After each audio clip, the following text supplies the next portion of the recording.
So guys, நம்ம பார்த்தீங்கன்னா இப்போ நம்ம வேர்ல்ட்ஸ் அண்ட் பேப்பர் வியூ வந்து பார்த்தீங்கன்னா செம்மையாக கொஞ்சம் ஸ்டாக் ஆகிட்டு வருது. ஸோ நமக்கு தெரியும் வேர்ல்ட்ஸ் அண்ட் பேப்பர் வந்து நெருங்கிட்டு வருது. அதுக்கு இம்பார்ட்டண்ட்டாக பார்த்தீங்கன்னா நம்ம கான்டினென்ட் கிளாசிக்.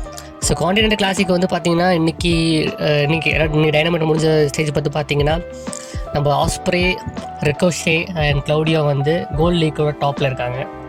ஸோ இந்த சக்கம் பார்த்தீங்கன்னா நம்ம கை ஃப்ளெச்சர் வந்து பார்த்தீங்கன்னா ப்ளூ லீக் டாப்பில் இருக்கார். ஒகாடா வந்து செகண்ட் பிளேஸில் இருக்கார். ஸோ வந்து நமக்கு தெரியும் வேர்ல்ட்ஸ் எண்டில் வந்து பார்த்தீங்கன்னா போத் செமிஃபைனல் அண்ட் ஃபைனல் ரெண்டுமே வந்து பார்த்தீங்கன்னா வேர்ல்ட்ஸ் எண்டில் நடக்க போகுது. இன்னொரு மேட்ச் அனௌன்ஸ் பண்ணியிருக்காங்க, நம்ம AEW world championship match. So அது பார்த்தீங்கன்னா நம்ம John Moxley vs Orange Cassidy vs ஹேங்மேன் Adam Page vs switchblade Jay White. So ஒரு ஃபேட்டல் 4-way இந்த சேலஞ்சை யார் விட்டுருக்காரு? நம்ம மாக்ஸ்லி விட்டுருக்காரு. ஸோ வந்து பார்த்தீங்கன்னா இது சூப்பராக இருக்கும்னு நினச்சி பார்த்தேன். நான் வந்து ட்ரிபிள் த்ரெட் தான் நடக்கும் எதிர்பார்த்தேன். பட் ஆரஞ்ச் கேசரி வந்ததுனால இப்போ ஃபேட்டல் 4-way ஆயிருக்கு. ஸோ இது வந்து எப்படி போகுது தெரில. ஏன்னா நம்ம கிறிஸ்டன் கேஜ் வேறு இருக்காரு, கான்ட்ராக்டை வச்சுட்டு இருக்காரு. அவர் வேறு சொல்லியிருக்காரு வேர்ல்ட்ஸ் எண்டில் வந்து நான் சாம்பியன் ஆயிடுவேன்னு சொல்கிறாரு. ஸோ வேர்ல்ட்ஸ் எண்டில் மாக்ஸ்லியோட டைனஸ்டி முடிஞ்சிருமான்னு தெரில. ஆனால் முடியக்கூடாதுன்னு நினைப்பேன். ஏன்னா மாக்ஸ்லி வந்து அந்தளவுக்கு ஒன்றும் பண்ணலை பெருசாக பிரையன் டெனிஸ்டோ கிடச்சக்கப்புறம். ஸோ இன்னும் கொஞ்சம் பில்ட் ஆகணும்னு பார்க்குறேன்.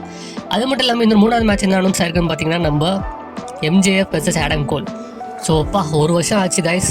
போன வேர்ல்ட்ஸ் எண்டில் தான் பார்த்தீங்கன்னா நம்ம ஆடம் கோல் வந்து MJF வந்து ஏமாற்றினார். ஸோ அந்த பிட்ரையில் நடந்த ஒரு வருஷத்துல இருந்தே அடுத்த பேப்பர் வேர்ல்ட்ஸ் எண்ட் வந்துருச்சு. ஸோ அந்த வேர்ல்ட்ஸ் எண்டில் பார்த்தீங்கன்னா நம்ம MJF vs Adam goal for the dynamite diamond ring. Diamond ring சும்மா சாக்கு தான். ஸோ பார்த்தீங்கன்னா அது எப்படி நடக்க போது தெரியல. MJF ஆடம் கோல் ஃபியூட்டை வந்து அதோட முடிச்சிருவாங்களா இல்லை இன்னும் கண்டினியூ பண்ண போகிறாங்களா என்னன்னு தெரியல.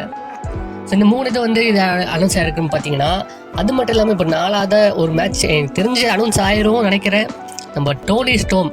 ஸோ இன்றைக்கி டைனமைட்டில் பார்த்தீங்கன்னா நம்ம டைம்லெஸ் டோனி ஸ்டோம் வந்து பழையபடி பேக் டு ஃபார்ம் வந்துட்டாங்க. பழைய டோனி ஸ்டோமாக வந்துட்டாங்க, ராக் ஸ்டார் டோனி ஸ்டோமா.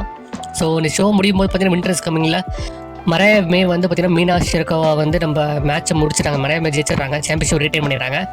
ஸோ அதுக்கப்புறம் தண்டர் ரோசா வந்து பார்த்தீங்கன்னா அடுத்த சேலஞ்சராக இருக்காங்க. கடைசியில் பார்த்தா நம்ம டோனி ஸ்டோம் வந்து பேக். ஸோ வேர்ல்ட்ஸ் எண்டில் பார்த்தீங்கன்னா நம்ம Thunder Rosa vs Mariah May for the சாம்பியன்ஷிப்பாக இருக்குமா இல்லை நம்ம Toni Storm vs Mariah May இருக்குமான்னு தெரில.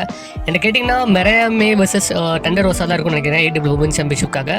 ஸோ அதில் வந்து ஏன்னா நம்ம கிராண்ட் ஸ்லாம் வந்து வருது Februaryயில் வருது டோனி ஸ்டோமோட ஹோம் டவுனில். ஸோ அப்போ வந்து அந்த மெயின் இவெண்ட்டாக கிராண்ட் ஸ்லாம் ஆஸ்திரேலியாவில் வந்து பார்த்தீங்கன்னா டோனி ஸ்டோம் vs மரையா மே தான் இருக்கும்னு நினைக்கிறேன்.